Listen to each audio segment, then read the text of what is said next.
so there are a lot of like leaks coming from the iPhone 14 series, which is kind of surprising. Apple likes to hide the leaks as much as possible, but somehow so many leaks are coming about the iPhone 14 series. So obviously there is a new design for the iPhone 14 Pro, and we already like if you don't know yet, it's going to be a pill-shaped notch along with the punch hole camera. So the pill-shaped notch will contain all the Face ID technology, and the whole punch will be the selfie camera. So that is one thing for the 14 Pro phones, and the 14 the Pro phones also get a new 48 megapixel main sensor. So now you can do 8K recording with the main sensor. So that is an advantage.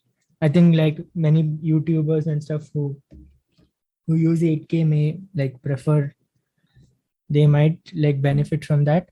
Then that is the main thing for the Pro phones, like a design change, a new camera, and I think that's it. And for the non-Pro phones, it's going to be the same like old design, and it's going to be 60 hertz. Hopefully they put 120 hertz. I wish they put 120 hertz for the non-Pro phones as well. So that is there's no update on the new like old, I mean non-Pro phones. So we'll have to wait for that and see what Apple does.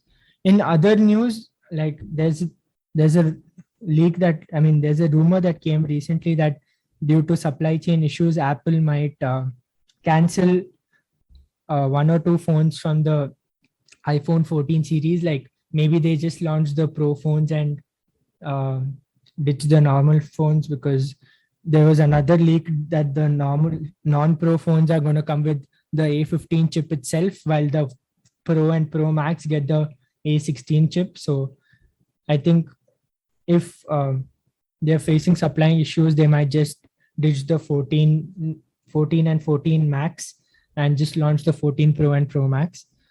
And I think they should do that also. They should be doing that most probably, because I don't see any difference between the iPhone 13 and the iPhone 14, because we have no confirmation as of now if it is 120 hertz for the display, or if there's any like change in the design. I mean, no one will buy the newer version just for the change in design. It's the same A15 bionic chip and the same camera, same display. If it's the same thing, I'm wondering how Apple will be able to like market people to buy this phone over the like 13.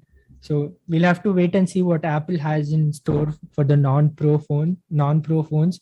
If it is even launching, we don't have any confirmation yet. And I think the A16 bionic is a 3 nanometer chipset from TSMC, if I'm not wrong. So the performance will be on the next level.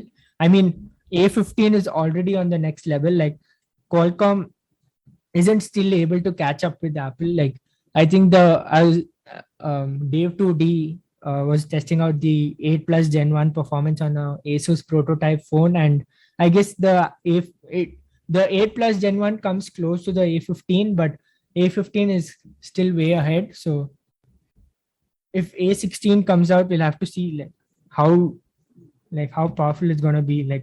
And obviously Qualcomm and MediaTek will also be keeping an eye on the A16. So we'll have to see how all of those goes out.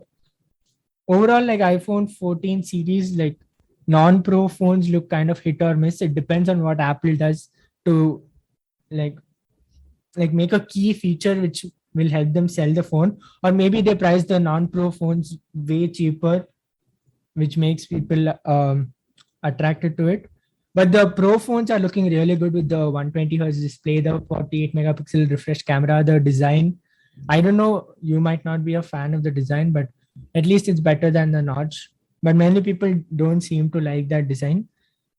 And I think the way Apple has done the front camera design is on purpose. Like if they just put a hole punch for the camera, it would the iPhones would look like any normal Android phone. So how would it's more like iPhones are generally bought for like a status symbol kind of thing. So if they don't have any differentiating factor, how would people if someone's seeing the phone, the display part, they won't get to know that it's an iPhone unless like they see the back and the Apple logo. So Apple's purposely done the pill-shaped notch design just to differentiate from the Android competitors. Gautam, you have anything to add or any opinion? Then you can move on with the other devices. I completely agree with you, Athar. It seems, but unlike you, I'm not impressed with the design. Apart from that, I agree with you, and I think the Pro is an interesting division, but I still am not a huge fan of Apple's notch. I know this happens every single time when Apple makes a new product. There are few people who really like it. There are many people who dislike it, and I guess I'm on the other people's side for the first time.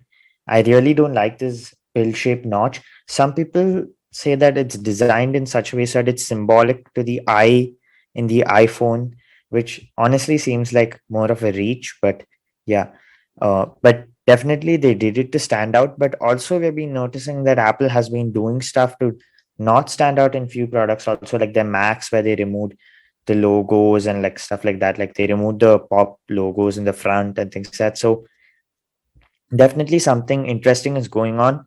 Honestly, the 14 series, not the 14 Pros, seem like a huge disappointment. I'd rather recommend the 13 series because the specifications seem to be the exact same. The only thing that could possibly save it is a phone with a bigger battery, or maybe a mini series with a huger battery, because I know even with the 13 mini, people are not happy with the battery. So yeah, that's one thing. So I guess that's it for the iPhone 14 and 14 Pro.